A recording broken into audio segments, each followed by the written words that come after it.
અમે 5 ભાઈઓ સહી અને 5 વહુ સહી.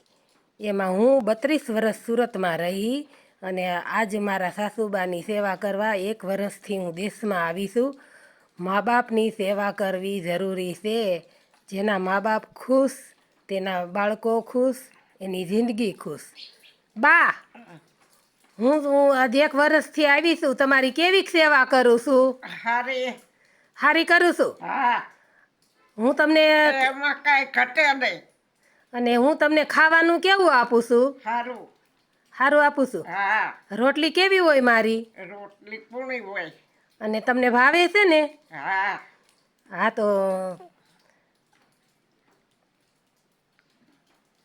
મારી સેવા તો સારી જ કરો છો. આશીર્વાદ દ્યો છો ને તમે અમને? બોલી નાખો, આશીર્વાદ દઈ દ્યો બા. તમારું